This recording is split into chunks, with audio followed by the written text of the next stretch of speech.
ತಿಳ್ಕೊಳ್ಳಿ, ಒಂದು ಗ್ರಾಮ ಪಂಚಾಯತಿಯಲ್ಲಿ ಆವ್ರೇಜ್ ಆಫ್ 1700 1800 ಹೌಸಸ್ ಇರುತ್ತೆ ಒಂದು ಗ್ರಾಮ ಪಂಚಾಯತಿಯಲ್ಲಿ. 1500 ಮನೆಗಳಿಂದ ತಗೊಳ್ಳೋಣ. ಒಂದು ಮನೆಗೆ ನಾನು ಹೇಳಿದೆ 5000ದಿಂದ 7000 ಈ ನಮ್ಮ ಗ್ಯಾರಂಟಿಗಳಲ್ಲಿ ಹೋಗ್ತಾಯಿದ್ದೆ. 5000 ತಗೊಳ್ಳೋಣ. 1500 ಇಂಟು 5000 ಎಷ್ಟು ಹೇಳಿ?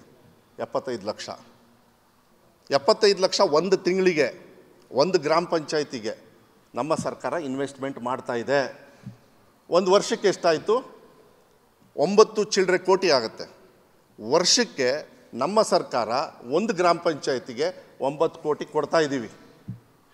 ಬರ್ಕೊಳ್ಳಿ, ಇದನ್ನು ಒಂದು ತಿಂಗಳಿಗೆ ಒಂದು ಗ್ರಾಮ ಪಂಚಾಯತಿಗೆ ಕೊಡೋದಕ್ಕೂ ಈ 50 ರೂಪಾಯಿ ಸಾಲಲ್ಲ. ಮಾತಿದ್ರೆ ಇವ್ರ ಖಜಾನೆ ಖಾಲಿ. ಈ ರಾಜ್ಯವನ್ನು ಆಳ್ದವ್ರಿ ಅವರು, ದಿಕ್ಕು ತಪ್ಪಿಸಬಾರ್ದು. ಅವನು ಇನ್ನೊಬ್ಬ ಯಾರೋ ಚಕ್ರವರ್ತಿ ಸೂಲಿಬೆಲೆನಾ ಎಂತಾರ ಅವ್ನು ತಲೆ ಹೇಳ್ಟೆ. ಅವ್ರಿಗೇನು ಮಾನ ಮರ್ಯಾದೆ ಇದೆಯಾ? ಪುಸ್ತಕದಲ್ಲಿ ಎಲ್ಲ ಮಕ್ಕಳಿಗೆ ದಿಕ್ಕು ತಪ್ಪಿಸ್ತಕ್ಕಂಥ ಕೆಲಸವನ್ನು ಬರೆದು ನಾನು ಬಂದು ಅದಕ್ಕೆ ಹೇಳಿದೆ ಕಿತ್ತು ಬಿಸಾಕದೆ ಅಂದಾಗ ಅದೊಂದು ದೊಡ್ಡ ಚರ್ಚೆ ಆಯಿತು. ಇಂಥದ್ದು ಕಿತ್ತು ಬಿಸಾಕಬೇಕು. ಹೊಲಸನ್ನು ಮನೇಲಿ ಇಟ್ಕೋತೀರಾ ನೀವು? ಕಿತ್ತು ತೆಗೆದು ಹೊರಗಡೆ ಎಸಿತೀರಾ? ಅವ್ನು ಮೊನ್ನೆ ಮತ್ತೆ ಟ್ವೀಟ್ ಮಾಡಿದ್ದಾರೆ, ಮಾನ ಮರ್ಯಾದೆ ಇಲ್ಲ. 10ನೇ ಕ್ಲಾಸು 1ನೇ ತಾರೀಕು ಮಾರ್ಚು, ಇವರು ಫ್ರೈಡೇ ಯಾಕೆ ಎಕ್ಸಾಮ್ನ ದಿನ 9ರಿಂದ ಮಾಡ್ತಾಯಿದ್ದೀರಾ, ಅವತ್ತು ಮಾತ್ರ 2 ಗಂಟೆಗೆ ವೈ? ಅದಾದಮೇಲೆ ನಮಾಜೀಗ ಅಂತ. ಡೋಂಟ್ ಯು ಥಿಂಕ್ ವಿಷ ಬೀಜ ಬಿಚ್ತಾ ಇರ್ತಕ್ಕಂಥದ್ದು ಇಂಥವ್ರು ತಾನೆ? ಕಂಪ್ಲೇಂಟ್ಸ್ ಬಂದಿದೆ, ಈಗ ಕಂಪ್ಲೇಂಟ್ಸ್ ಹೋಗ್ತಾ ಇದೆ ಅವ್ರ ಮೇಲೆ. ವೈ ಅಂತ ಕೇಳ್ತಾರೆ. ಪಠ್ಯ ಪುಸ್ತಕದ ಟ್ವೀಟ್ ಮಾಡಿದ್ದಾರೆ. ಅವರಿಗೆ ತಲೆ ಇಲ್ಲ ಅವರಿಗೆ, ಅದಕ್ಕೆ ಟ್ವೀಟ್ ಮಾಡ್ತಾರೆ. ಸ್ವಲ್ಪ ಓದ್ಕೊಂಡು ಬರೋದಕ್ಕೆ ಹೇಳಿ, ಅದಕ್ಕೆ ಉತ್ತರ ಕೊಡ್ತೀನಿ. ಒಂದು ನಿಮಿಷ ಇರಿ, ಒಂದು ನಿಮಿಷ. ನೋ ಇಲ್ಲ, ಇದಕ್ಕೆ ಉತ್ತರ ಕೊಡ್ತೀನಿ. No we will fix, we know how to fix it and we will fix it. ಹಿಂದೆ ಮುಂದೆ ನೋಡಲ್ಲ, ಫಿಕ್ಸ್ ಒಂದು ನಿಮಿಷ ಇರ್ರಿ. ಒಂದು ನಿಮಿಷ ಇರ್ರಿ. ನಿನ್ನೆ ಟ್ವೀಟ್ ಮಾಡಿರೋದು.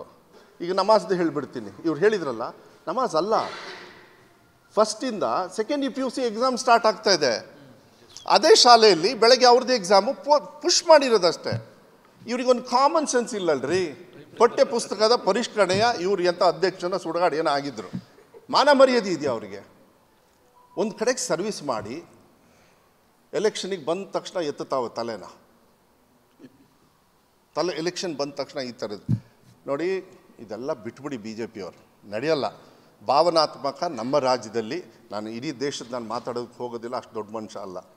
ಏನೇ ತಿಪ್ಪರಲಾಗ ಹೊಡಿರಿ, ಭಾವನಾತ್ಮಕ ಮಾಡಿದಷ್ಟು ನಿಮ್ಮನ್ನು ಈ ರಾಜ್ಯದ ಜನರು ಇನ್ನೂ ಶಿಕ್ಷೆ ಕೊಡ್ತಾರೆ.